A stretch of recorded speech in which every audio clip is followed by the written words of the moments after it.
স্কুলের মাঠে করা হয়েছে পাটের আবাদ, আর সেই পাট ক্ষেতের মধ্যেই খেলাধুলা করছে কোমলমতি শিক্ষার্থীরা।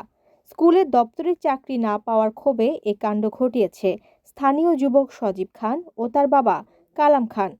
রাজবাড়ীর কালুখালী উপজেলার মুরারিখোলা সরকারি প্রাথমিক বিদ্যালয়ের শিক্ষার্থীরা জানায়, স্কুলের মাঠের মধ্যে পাট ক্ষেত থাকায় খেলাধুলা করতে কষ্ট হচ্ছে তাদের।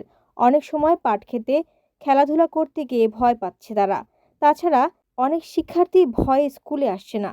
দ্রুত স্কুলের মাঠ থেকে পাট ক্ষেত অপসারণের দাবি তাদের। এই স্কুল থেকে পাট ক্ষেত সরিয়ে নেওয়া হোক, যাতে আমরা সুন্দরভাবে খেলতে পারি। আমাদের এই পাট ক্ষেতের জন্য আমরা খেলতে পারি না। এই পাট ক্ষেতের জন্য অনেক স্টুডেন্টই স্কুলে আসে না। আমরা চাই এই পাট ক্ষেতটা কেটে ফেলা হোক। এদিকে সজীব খান ও তার বাবা কালাম খানের দাবি, 2024 সালের শুরুর দিকে স্কুল কর্তৃপক্ষ সজীবকে স্কুলের দপ্তরের চাকরি দেওয়ার কথা বলে তাদের কাছ থেকে জমি নিয়ে বাউন্ডারি ওয়াল নির্মাণ করে। তবে 2 বছর পেরিয়ে গেলেও এখনও সজীবকে চাকরি দেয়া হয়নি, যে কারণে তারা তাদের জমিতে পাটের আবাদ করেছেন। বিষয়টা হলো স্কুলের বাউন্ডারিটা যখন পাস হয়, বাউন্ডারি মানে আমাদের জমি নেওয়ার জন্যে ওই সময় যারা নেতা কর্মীরা ছিল সব খুব জোর জুলুম করে নিয়ে যাওয়ার চাই। আমরা বাধা টাধা দিয়ে পরে হলো আমাদের একটা সিদ্ধান্ত আসলে একটা চাকরি দিয়ে জমিটা নিবি। আমরা বলছিলাম যে আগে তাহলে চাকরি হোক, তারপরে বাউন্ডারি করেন।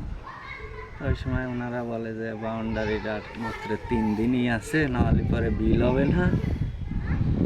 তা চেয়ারম্যান বলছিল যে আমি তো আছি, আমি বিষয়টা দেখবো, কোনো সমস্যা নাই, বাউন্ডারি হওয়া যাক, তোমরা জমি চাষ করে খাও, তোমাদের জমি তো আর নিয়ে নিচ্ছি না, চাষ করো, যখন হয় চাকরি হয় তখন ছাড়িয়ে দিও। তো এটা তো আর হয় নাই, চাকরি হয় নাই, আমরা তো ওই জমি আগের থেকেই চাষ করতেছি, ওইভাবেই চাষ করেই আসতেছি।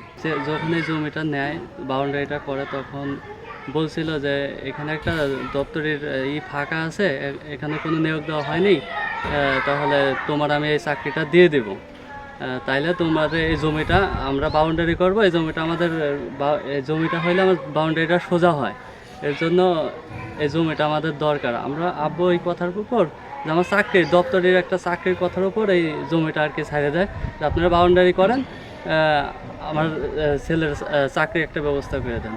ওনারা বলছে আপনি আগে বাউন্ডারিটা শুরু করি, তারপরে আপনার ছেলের আমরা চাকরি দিয়ে দেবো। ওরা বাউন্ডারি করে গেছে, তারপরে চাকরি দেওয়ার কথা এখন এই 2 দিন 3 দিন সময় নেয়, 1 মাস সময় নেয়, 2 মাস সময় নেয়, এইরকম করতে করতে 2 বছর হয়ে গেছে। এখন আমাদের চাওয়া হচ্ছে নাইলে চাকরি দেবে, নাইলে টাকা দিক, নাইলে বাউন্ডারি ভাঙে ওনাদের জায়গার উপর দিয়ে ওনারা বাউন্ডারি করে দিক।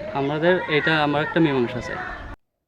তবে স্কুলের প্রধান শিক্ষকের দাবি, তৎকালীন এমপি জিল্লুল হাকিম কালাম খানের কাছ থেকে স্কুলের বাউন্ডারি ওয়াল নির্মাণ করার জন্য জমি নিয়ে দেন।